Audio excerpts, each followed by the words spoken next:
fire everywhere. Arrows tear through the sky, men scream, steel crashes, and in the middle of it all, a teenage girl rides forward. No armor forged by kings, no years of battle behind her, just a banner in her hand and a voice in her heart. Advance! Not a whisper, a command, and somehow an entire army obeys. Before the armor, before the legend, she was just a girl, a farmer's daughter, born in a quiet village called Domremy. No wealth, no power, no future anyone would remember. Her world was simple: fields, prayers, survival. But beyond those fields, France was dying. War had torn the kingdom apart.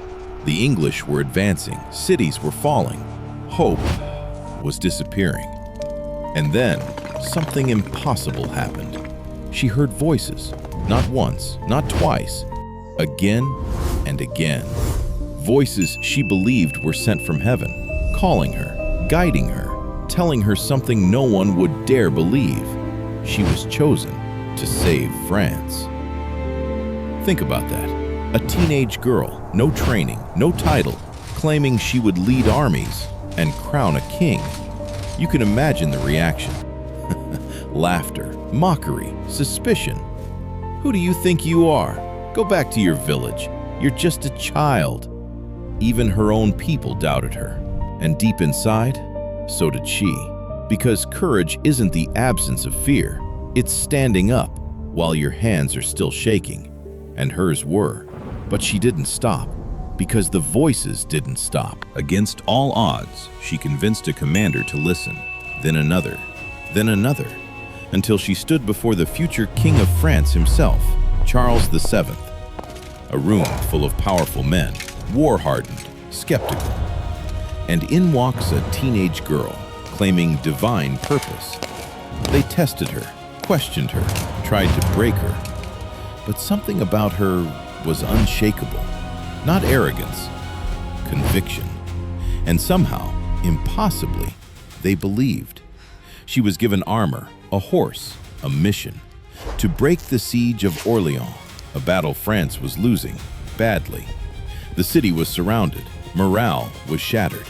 Experienced generals had failed. But now, they followed her. Why?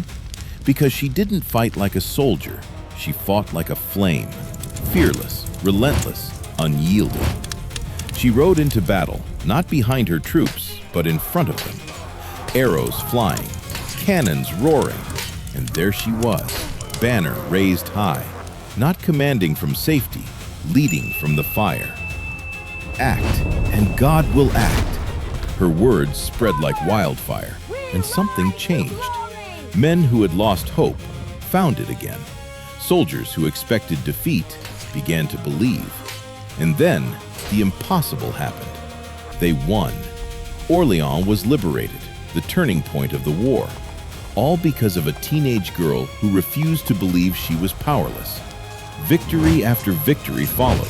Step by step, she pushed the enemy back, until one moment changed everything. The coronation of Charles VII, the rightful King of France, crowned.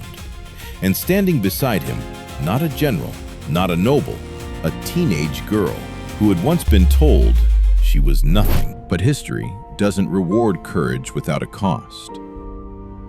She was captured, betrayed, handed over to her enemies, put on trial.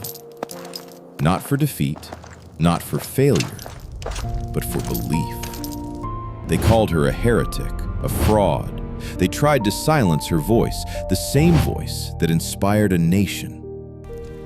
She stood alone. No army, no armor, just her faith. And even then, she didn't break. I am not afraid. I was born to do this. At just 19 years old, she was sentenced to death, burned alive, flames rising, crowds watching. And still, she held on to what she believed, even as everything was taken from her. Years later, the truth could no longer be ignored.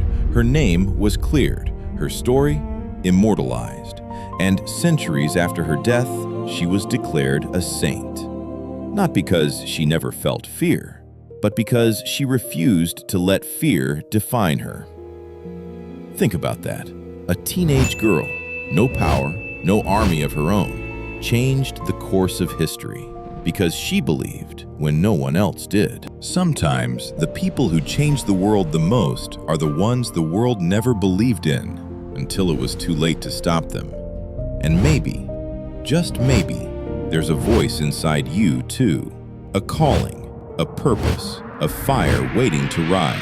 The question is, will you ignore it or will you answer it? If this story moved you, if you believe courage can come from the most unexpected places, like this video. And if you want more powerful stories of faith, courage, and history that feel like this, subscribe to Saintly Chronicles and become part of the journey, because the next story might change the way you see the world.